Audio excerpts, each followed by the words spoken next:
Welcome to another community conversation. I'm your host, Ian Parkinson, and I'm pleased today to speak with the curator of the South Alberta Light Horse, Wesley Krause. Welcome, Wesley. Well, thank you for the invitation, Ian. I'm happy to be here. So the museum at the Armory on Collier Road? Collier Road. Collier Road is reopening again. That's correct, yes. What we do over the course of the year, we open in January, and we'll stay open until sometime around June. We shut down over summer. And over summer, we do a lot of maintenance, cleaning up a lot of things, preparing displays and such like that. And then we reopen in fall. And we call it our fall program, so to speak. And this year, we're starting September 18th. We open at 1 o'clock till 4 o'clock, every Wednesday afternoon till December 11th, around that area. So can somebody just show up at the Armory on Wednesday afternoon at, say, 1:01, and how do they get in? Well, it's fairly simple.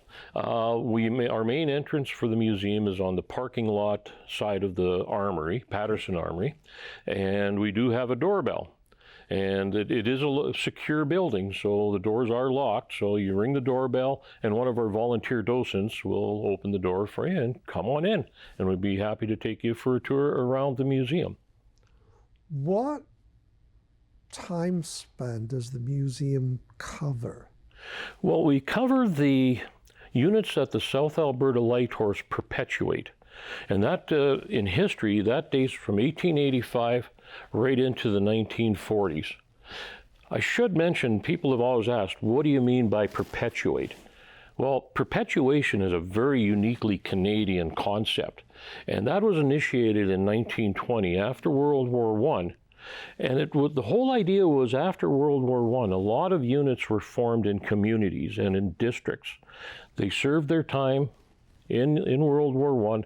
They were sent home after the armistice, and some of the units were, they'd lost a few men, so they're kind of small. So the government and the military decided to, well, let's just disband them, send the men to other units, and amalgamate a lot of units into larger units.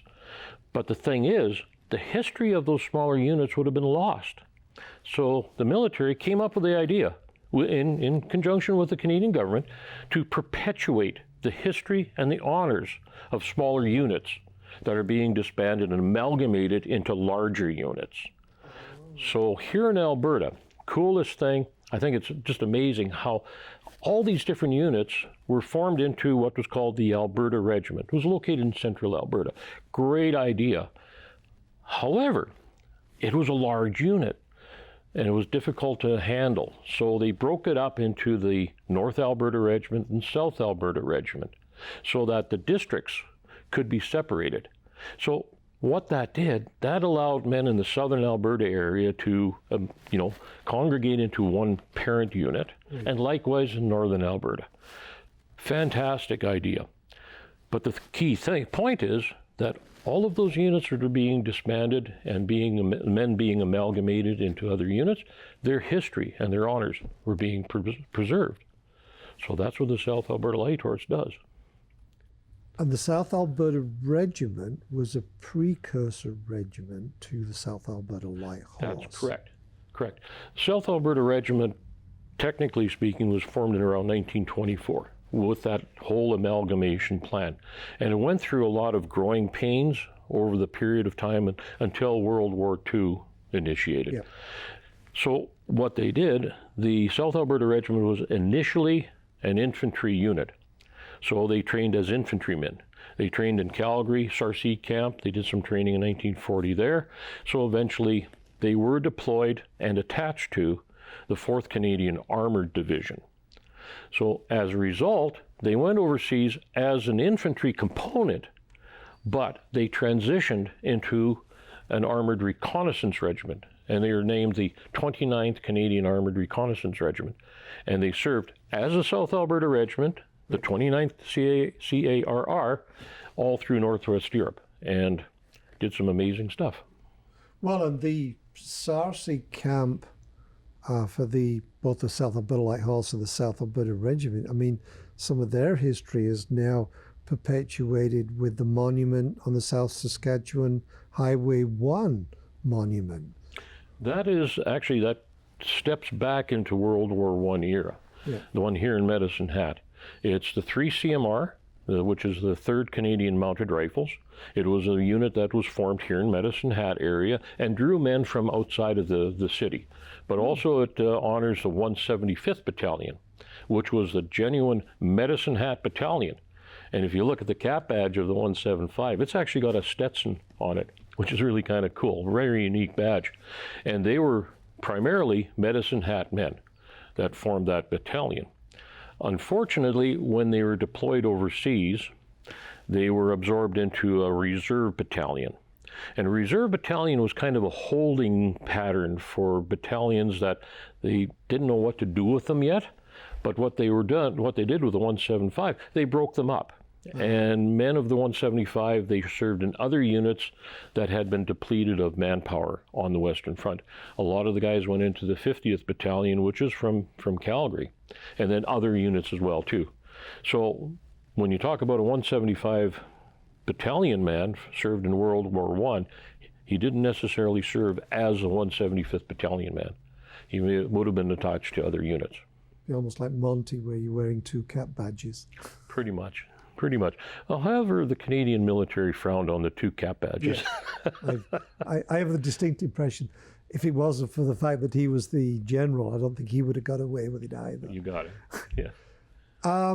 If somebody has any questions, how can they contact the museum? The best way is through email, and that's the South Alberta, or SALH RM Curator, all lowercase, no spaces, at gmail.com. And that's my direct email. And even though we're just open on Wednesday afternoons, if somebody wants to, say they're in town on a Friday or a Thursday, send me an email.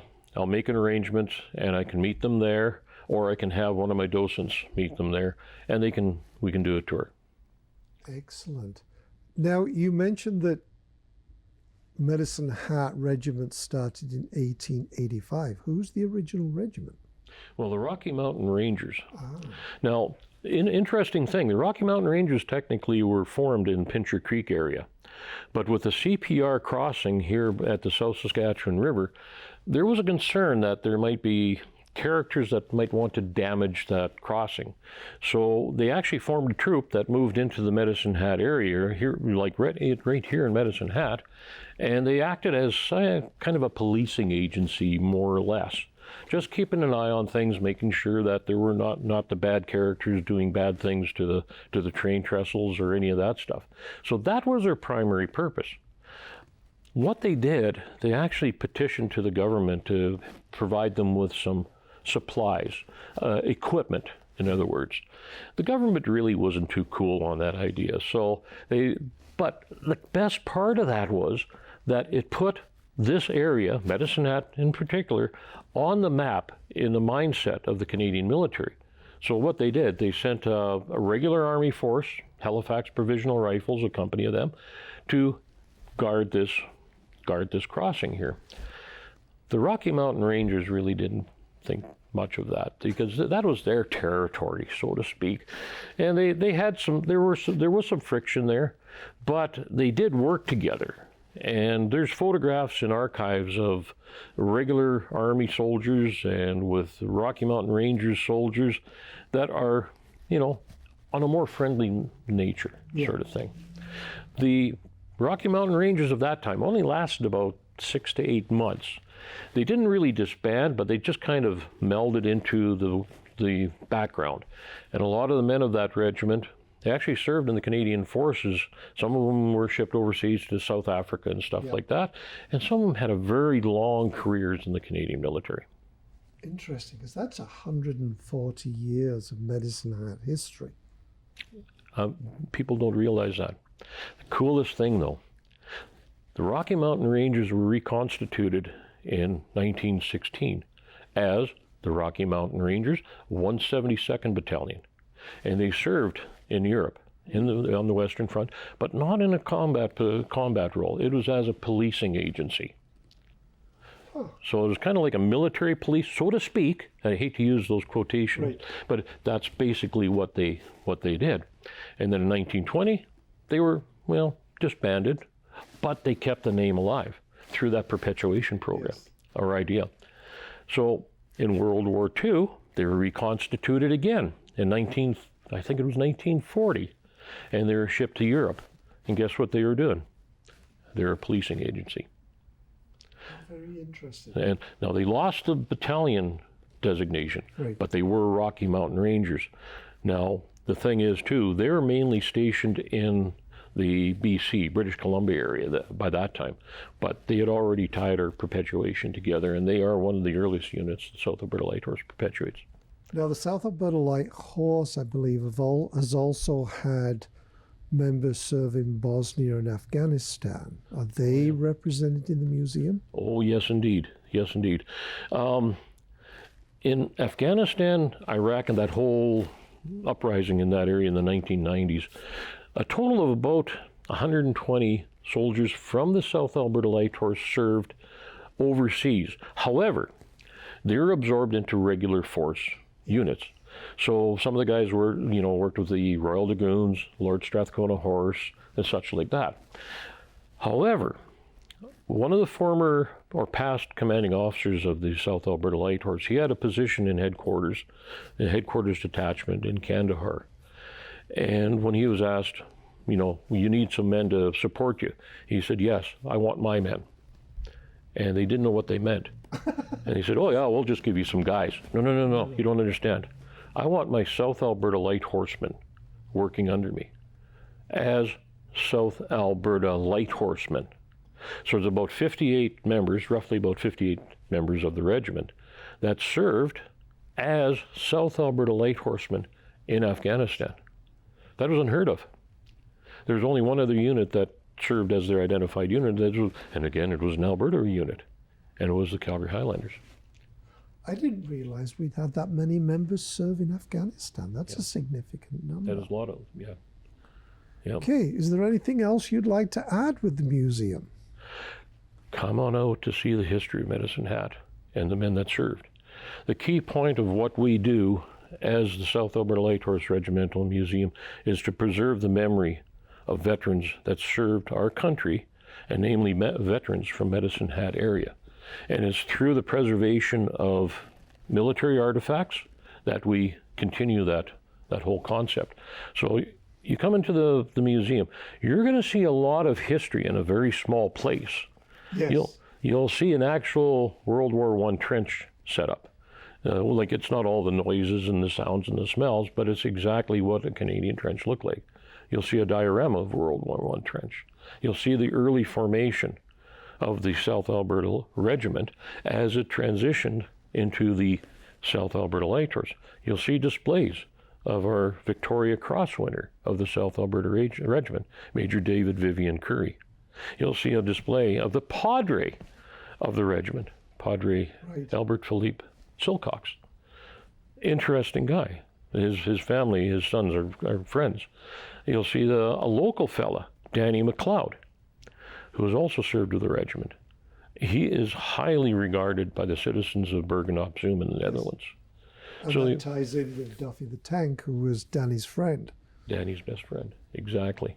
Okay, so one more time, if somebody wants to contact you, it is SALH curator@gmail.com. I hope you have a very busy season, Wesley. I really would love to see a lot of people there. I came in one afternoon, it was late mid-afternoon, and one of my docents was there, and he had 7 people that were in the museum, and he was just in his glory. Yeah. He loved it. And he said, but it's getting too busy. There's too many people here. There's never too many people. As far as I'm concerned, I want to see every day that we're open, I want to see people there, seeing and learning about the South Alberta Light Horse, the units perpetuates, and the history that ties directly to Medicine Hat as well. Thank you for coming in, Wesley. Thank you for the opportunity. Thank you for watching.